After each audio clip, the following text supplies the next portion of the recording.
What's going on, guys? Welcome into the 14 Personnel Podcast. It is Tuesday, February 14th. We are recording this, and I believe this is coming out on Wednesday. This is our first episode of the podcast. We're really excited, and we have our Super Bowl champion officially. Kansas City Chiefs, Patrick Mahomes, hoisted the trophy, and naturally, every fantasy football manager out there is wondering, who are the rookie running backs I need to worry about? My name is Marco Enriquez, and this is the 14 Personnel.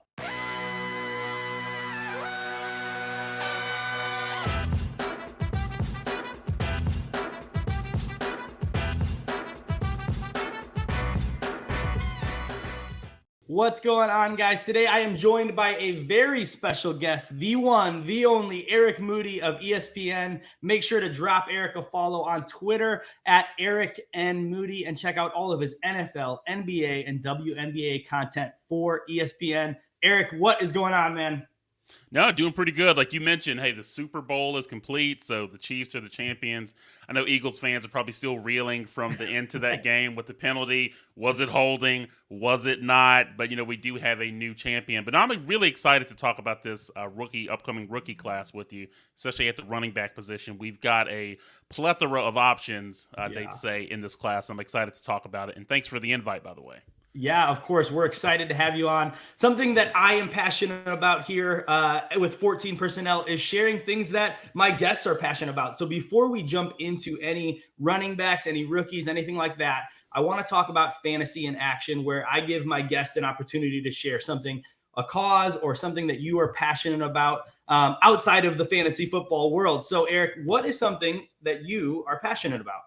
Yeah, I would say the one thing that I'm really passionate about is, being a mentor. So mentorship, coaching, trying to pass on any wisdom and advice, that I have in certain areas, to other people, because I think everyone can achieve their goals a lot faster if they do have a little bit of help along the way. And that's why having a mentor is really important. So whether you are being a mentor or a mentee, the whole cycle is really important. So that's something I've always been very passionate about, and something that I would actually say made a huge impact on my career, whether it's in sports media or in the financial services industry where I was in prior to transitioning to ESPN.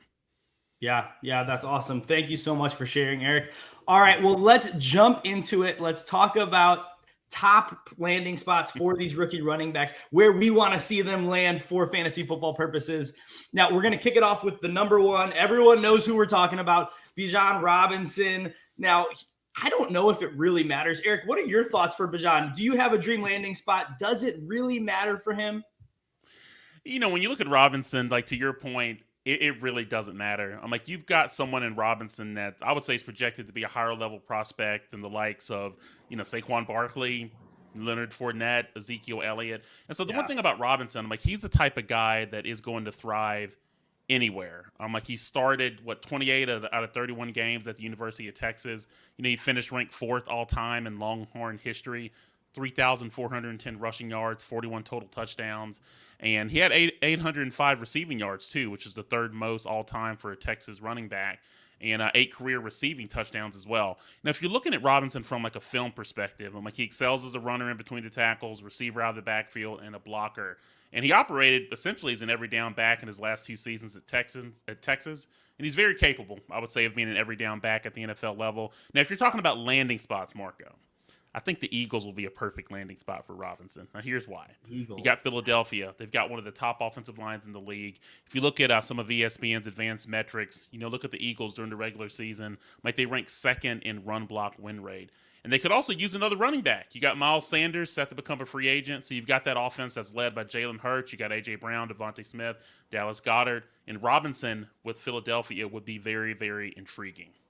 Yeah, I love that call. I think it's likely we do see Miles Sanders end up moving on from the Philadelphia Eagles. So I love that call. Another team, we're not going to dive too much into it, but another team I really like for Bijan Robinson is the division rival here in the New York Giants. If Saquon Barkley leaves, similar situation. They've got an offensive line that is improved and improving with some young pieces there. So I think that's another nice spot. But let's move on to the second guy on the list here in Jahmyr Gibbs out of Alabama. Now, I love the Dolphins as an easy pick for Jahmyr Gibbs. He is one of those guys who has a couple questions of what he can do in between the tackles on the ground, but he is a playmaker when he's given space. He is an elite route runner, an elite running back coming out of college when he gets the ball in his hands, especially what he can do in the passing game. And I think right now, when you look at the Dolphins offense, they are set up really well to let Tua get the ball out early. Obviously they've got Tyreek, they've got Waddle. I think Jahmyr Gibbs is the running back right now when I look at this class that would fit in perfectly. And I also have a dark horse candidate here. If the Vikings can move on, find a way to trade Dalvin Cook, I think Jahmyr Gibbs fits in perfectly, and they can pay Alexander Mattison a decent amount, bring him in, and have these two guys run this backfield. But what are your thoughts for Gibbs in 2023? Now, I'm a huge Gibbs guy. Being a Crimson Tide fan, I'm very familiar with his collegiate body of work. And you know what? I think he'll be a fantasy star, regardless of what team he goes to. Yeah. He was productive, in his only season in Alabama. I'm like, this is a player, he finished with 1,370 total yards, 10 touchdowns on 195 touches. But if you're looking at him from a film perspective, I'm like, he's lethal as a runner and as a receiver, has very good agility, very good vision. And I'd really like to see Gibbs be drafted by the Cincinnati Bengals. Now, hear me out here. So you look at Cincinnati. Offensive line ranked 10th in run block win rate. You look at the Bengals. They could easily cut ties with Joe Mixon really at any time. They are in need of cap savings because they've got some guy named Joe Burrow that's going to want to get paid a blockbuster deal. They got to find that money from somewhere, right? Yeah. And just considering the ample supply of running backs, I mentioned that earlier in this year's draft class. Adding someone like him, it just makes sense. And even going back to Mixon, he had a down season. He averaged career low 58.1 rushing yards per game. If you look at Mixon, his career, he's about to enter his age 27 season. He's got a lot of touches on those tires, so to speak. 1,677 career touches at this point. Now, that includes the regular season and postseason. So I look at someone like Gibbs. He would be a fantasy dynamo in this high-octane Bengals offense if given the opportunity. Yeah, I love that call. And I know Mixon is another guy similar. There's a lot of running backs who might be changing teams this offseason and leaving just an enormous amount of work that can be filled by this litany of running backs that are coming out this year. So I love that call with the Bengals. All right, so number 1 and 2 at the running back position coming out, those guys are kind of pretty much everyone's 1 and 2. You got Robinson, you got Gibbs. 3 is where it gets interesting. For me right now, I have Sean Tucker as my RB3. He has a larger range of outcomes, I will say, because he has that breakaway speed, that elite athletic ability that he was able to, just show out with in Syracuse. He is one of those guys who is a aggressive runner. But there are some questions here. So Eric, I'm curious, what are your thoughts on Sean Tucker? Where do you think he lands for you when you look at this rookie running back class? And of course, where do you hope he lands in the NFL? Yeah, I'll look at Tucker. It's a lot to like with him. He's not the flashiest or the most gifted back in this draft class, but if you're looking at someone who's pro ready, he checks that box. And you look at Tucker, as a runner, I like the patience that he shows, the vision, the footwork, body control. But what I like the most is really that competitive toughness.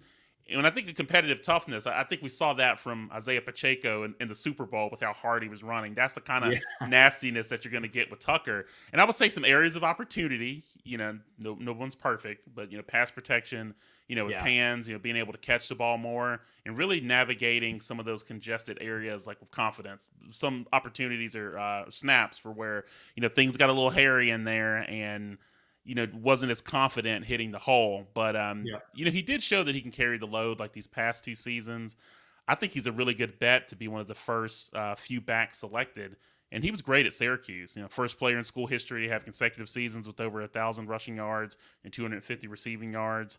And I would really love to see Tucker land with the Denver Broncos. So you got Javonte Williams. I know he's returning from a very serious knee injury. Got Sean Payton that's there now. Very familiar, with his coaching body of work because I'm a New Orleans Saints fan, huge Saints fan. And I know he has a history of using a running back by committee, but we all remember, Ingram, Alvin Kamara, Deuce McAllister, Reggie Bush. But I'll leave you with this and pass it back to you, Marco. But during Payton's 15 seasons with the Saints, they were 8 occasions where a running back had at least 250 touches. And I think this could be a really good environment with Sean Payton for someone like Tucker to really prosper and thrive. So I love that call. And that's one that I really hadn't thought of before our conversation today. And I think that would be a really, really nice fit. And obviously, Javonte Williams isn't even a sure thing right now. We don't know where he's at with that knee recovery because it wasn't just an ACL, which is kind of in air quotes, just an ACL, right? Yeah. It was an ACL and there was other structural damage there. So we have to see what happens with him. I like that quite a bit. I think another team that might be interesting too is the Bills, depending on what they do with Devin Singletary.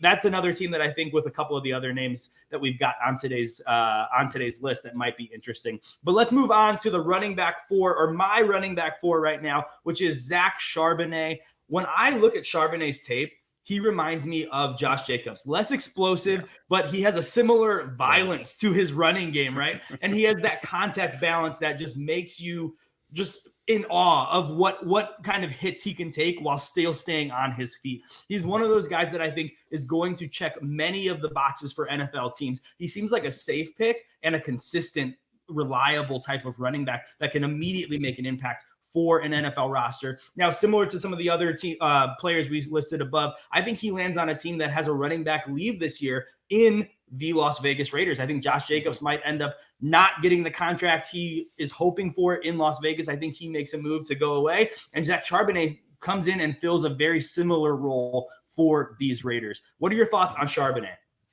Yeah, one thing about Charbonnet is that I would say he could be a fantasy difference maker if he lands like in a favorable situation. And the landing spot that you mentioned would be great, especially if Jacobs does decide to move on. One thing about Charbonnet, he has a frame. He's got the athleticism of an every down back in the NFL. So you obviously have to look the part. That's important. But if you look at what he was able to accomplish on the field, I'm like, he does fit the bill. Because last season, look at Charbonnet. I'm like, he led the nation. He had like 168 total yards per game. Ninth player in school history to have consecutive seasons with 1,000 or more rushing yards. Last season, like he set career highs in yards and touchdowns. Yep. Very, very underrated. But again, it speaks volumes to the depth and quality that they have in this draft class. But if I'm looking at Charbonnet, I think he would thrive like with the Los Angeles Rams. You pair him with someone like Cam Akers. Yeah. I think Charbonnet would be a really, really good fit in Sean McVay's offense. So that's where I like to see him land. Yeah, I like that. And I have to say it because I am a Chicago fan. I think the Bears, if they don't sign David Montgomery, he could be the thunder to Khalil Herbert's lightning in that Chicago backfield as well. So I think that's another interesting spot. All right, so the next guy on our list, he's my fifth running back. I know I am much higher on him than consensus, but it's Izzy Abanikanda out of Pitt. He is one of those guys who physically, similar to Charbonnet, he checks a lot of boxes, but he's got the explosiveness. He's got the speed that Charbonnet lacks. Where I think Abanikanda does take some hits is we don't really know what his vision is. He's a benefactor of just being an elite athlete. So he was able to take a lot of, open gaps and just take it to the house more often than not. But there are some other concerns here. We don't know exactly what he's going to be able to do in the receiving game. It's kind of not, it's one of those things where it's not really a knock, but it's also not a strength. We haven't seen that enough in his game, in his college tape. So I'm curious, what are your thoughts on Abanikanda? Is this way too high for you? And then where do you hope he lands in the NFL? Yeah, I don't think it's too high. I really like Izzy. I think he's a great fit, with the Bills. I know that's one team that came to mind. One thing that I like, he had a chance to showcase his talents last season. Pitt, they were very run heavy offensively, and he just didn't disappoint. He finished with 1,431 yards, 20 touchdowns. This is a guy that broke Pitt's single game rushing yards record, formerly held by Tony Dorsett, and so he performed very well. He also finished second in ACC Player of the Year voting. He's got very good vision. He's very explosive. I think he would be a better fit, I would say, on a team that has like a solid offensive line because at least on film, I know he did struggle to break tackles and grind out some tough yardage. So having that solid offensive line play up front would help him. But I'd really like to see him land like with a team, I would say such as like the Miami Dolphins. They're a high-octane offense. Yeah. Running backs are heavily involved. With that said, to tie it back to my earlier point, I would say it's imperative that the Dolphins really prioritize the offensive line this offseason because, again, a strong offensive line really worked wonders for the Chiefs and Eagles this most recent season. And you saw the impact that it had on them, both teams, I would say, offensively. So, Yeah, for definitely. All right, let's move on to the running back 6 on our list here. And it's a running back that I think a lot of people are surprised that he's at 6. A lot of people have him as high as their running back 3. And it's Kendre Miller out of TCU. What do you like about Kendre Miller? I was kind of chuckling at this because some people may look at that and be like, oh my goodness, look how high he is up there. But no, I'm sitting there with you because Miller, he isn't the flashiest running back in the class, but he's solid in so many areas. I'll say his biggest strength is obviously running in between the tackles, due to his frame, vision, agility, play speed, physicality. I'm like, was a 1-year starter. Zach Evans moved on to Ole Miss, opened things up for him. He did have limited receiving production, but again, this is a guy I'm like who had nearly 1,400 rushing yards and 17 touchdowns for TCU last year. I mean, he does profile as an early down and short yardage back, at least at this stage of his career. Because remember, players continue to get better; they continue to evolve. And I would say one thing about Miller, I think he'd be a great addition to a team like the Dallas Cowboys. Whether the team keeps Ezekiel Elliott or if they move on from him, like he would also pair very well, like with Tony Pollard. If he does re-sign with Dallas, so. A team that's got a solid foundation, I think would work wonders for someone like Miller. Yeah, definitely. I think another interesting spot for Kendre Miller, and it depends where he's going to be going in drafts. If he's going to be, a second rounder, I don't know if they're willing to spend this on him, but I think the Commanders could really benefit from a Kendre Miller. I know a lot of people really liked Brian Robinson, but Brian Robinson wasn't really, I think, what a lot of people were hoping he would be. He was a solid player, but there was definitely some concerns on what he's going to be able to do long-term on, every down. And I think we don't know exactly what they're going to do with Antonio Gibson in the long term as well. So bringing in a guy like Kendre Miller, I think he could fit that offense in a really interesting way. All right, Eric, I'm going to hit you with a little bit of a curveball here. When you look at Tucker, Charbonnet, Abanikanda, Kendre Miller, of these, who do you think is going to be one of your priorities in fantasy football in 2023? Oh, that is a very, very great question. I'm assuming all of the guys outside of the big two, right? Yes. You know what? I don't know. I'll try to tie it to Valentine's Day. I'm really enamored with Charbonnet right now. So I'm gonna go with Charbonnet because he gets your rose.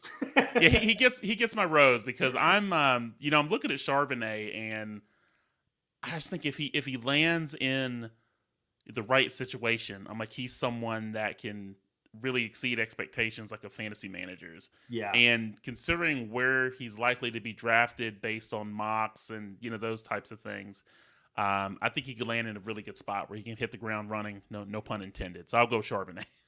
I love it. Yeah, I like that quite a bit. All right, so there's obviously a number of running backs. We aren't going to have time to address everyone. So let's kind of list out a couple names here, and then I want to hear who is a guy of the best of the rest here that you're really interested in. We're talking guys like Devon Achane, Tank Bigsby, Zach Evans, Roschon Johnson. Maybe there's someone not on that list, but who is a guy who we haven't talked about today that you think people need to know about? Yeah, I'm going to go with Bigsby here. I'm a big SEC fan. Obviously, but grew up in Alabama, watched SEC football. It's like that's just what you would do on Saturday, and so I follow those teams closely. So what I like about Bigsby is that I'm kind of getting shades of like LaShawn McCoy with that jump cut. So I'm really intrigued by that. He finished his career at Auburn with 2,903 rushing yards, seventh highest in school history. 25 career touchdowns. And one thing that I really like about Bigsby that I think will translate very well to the NFL level is that this is a guy that thrives behind Auburn's suboptimal offensive line. Plus, he's great at breaking tackles. I think that's a skill set that's going to serve him very well at the NFL level. And I'd go as far as to say I think he has the potential to be like a day 2 selection. And he could have an immediate impact in fantasy. Like I mentioned the Cowboys a moment ago, if he were to land there. The Eagles is another team, depending on how they address the running back position in the draft, that could be there waiting for him. And this may be something that, you may be like, is that I think even Bigsby would pair nicely with like Tyler Algier in Atlanta. So yeah, that's a really interesting teams. One. Yeah, so that I really like Bigsby. Well, and if you think about too, I mean, if he were to land in a place like Atlanta, they are a team that also has an offensive line that probably could use a good amount of help. So he's going to be able to come into that offense and already be able to hopefully deal with, getting that pressure early like he did at Auburn. I think Tank Bigsby is a great one. And I know he's probably much higher on a number of people's running back rankings. We'll see what he does in the combine and obviously the draft capital he gets. A guy I really want to talk about is Roschon Johnson out of Texas. Now, he is the backup to Bijan Robinson. And a lot of people have, used that as a knock. He's a little bit older coming out as well. But Roschon Johnson checks so many boxes for me. Yeah. He has the NFL size. He has solid speed. He can do it both on the ground and through the air. I think he has really incredible contact balance. And I think he's going to surprise some people with the amount of speed that he has as well. So I think, unfortunately, he was behind one of the best running back prospects we've ever seen, Saquon level prospect in Bijan Robinson. But he could be a guy who I could see going as early as the mid to late second round of the NFL draft. And if he were to get that draft capital, I think he could be an immediate contender for a surprise, fantasy rookie of the year. That's the kind of impact I think he can make. I think you could probably get him in, if you're playing dynasty fantasy football, you can get him in the late second, early third round of your rookie drafts. Right now, if you're drafting, and then after the draft, I doubt he finds a way into the first round, and he could give you that kind of value in fantasy football. What are your thoughts on Roschon? Have you had a chance to break down his tape yet? Yeah, no, I agree with a lot of what you said. It's kind of, when you look at his circumstances, we'll say, it kind of reminds me a lot of like Javonte Williams and Michael Carter, that kind of scenario for where you kind of have someone that you're playing alongside, or someone that's kind of ahead of you, that may be getting more snaps, more touches. Yeah. But no, I love it because he's someone that is going to get overlooked by by fantasy managers. And I'll kind of tie all that together with this. I think one approach to take is, I know it's easy to get enamored and intoxicated by overall stats. This guy had 3,000 yards in 3 seasons or 2 seasons. That's all fine and dandy. But I think if you look at other players that are coming out that are on the depth chart and see kind of how they performed with the touches that they were given, you may be able to find like some diamonds in the rough. And then it really comes down to landing spot. Are they going to land in a situation where they could take the field early, where they could get snaps, or they could get touches? What does the path look like to them being like fantasy relevant? So I think if you go through that exercise, and we got ample time between now and the draft, I think you'll be able to find some diamonds in the rough and players that, that kind of came like out of nowhere under the radar, but they were there all along if you look hard enough. Yeah, totally. I think that's a great call. And when you're breaking down a lot of these running backs, especially in fantasy football, or if you play in dynasty fantasy football, something that you have to evaluate at this point in your season is how you're going to manage acquiring, trading away running backs. Because when you look at a class like this, there's 10, 12 running backs that I think will be highly involved in offenses as early as 2023. And so when you're able to go ahead and do exactly what you said, Eric, and look at these players with the work they were given, kind of the depth chart that they have, and what they were able to do in that time, and actually break down tape, not just look for highlight reels, that's how you're going to find your diamonds in the rough. And while Roschon Johnson is a name that some people know, I think he is definitely one of the names that I am excited to see potentially take over a backfield in 2023. I would love him to land with a team like the Panthers or something like that. That's good all right, well, I want to say a big thank you to Eric for joining me today. That is going to wrap up our show today, breaking down all of these running backs. Eric, can you just remind people where they can find anything you're working on, and if you got anything coming up here in the near future? Yeah, no, absolutely. But yeah, before I do that, I'll say, first of all, hey, thanks again for the invite. Hey, it's always great to talk about, football, whether it's dynasty, whether it's, redraft, all those things. So it's always a pleasure. And this was really fun. So everyone can find me on Twitter, and other social media platforms such as Instagram and TikTok at Eric N. Moody. It's the N stands for my middle name, which is Nicholas. Unfortunately, Eric Moody was already taken. But as Marco mentioned, I'm a writer on Air Talent at ESPN. I cover the NFL, NBA, and WNBA from a fantasy and sports betting perspective. Also appear periodically on ESPN Bet, Fantasy Focus, This Just In, and Daily Wager. And I do have content that's published daily at ESPN, including the NBA Daily Notes, which which provides fantasy and sports betting recommendations. So I encourage everyone to check that out and follow me on Twitter. So if you like all those things I mentioned, and also, hard rock, 1990s nostalgia, you'll be right at home. Yeah, exactly. Eric is an amazing follow on Twitter. I feel like even when you're not talking sports, everything that you are discussing is like, that's my people right there. So yes. I love it. All right. Thank you guys so much for tuning in. Join us next week as we do a way too early rookie mock draft with Kevin Coleman of Football Guys, Debbie Royale, and the winner of the first ever Tags Rising Star Award for myself and Eric Moody. Thank you guys for hanging out. Don't forget to be kind, do good. We'll see you next time. Peace.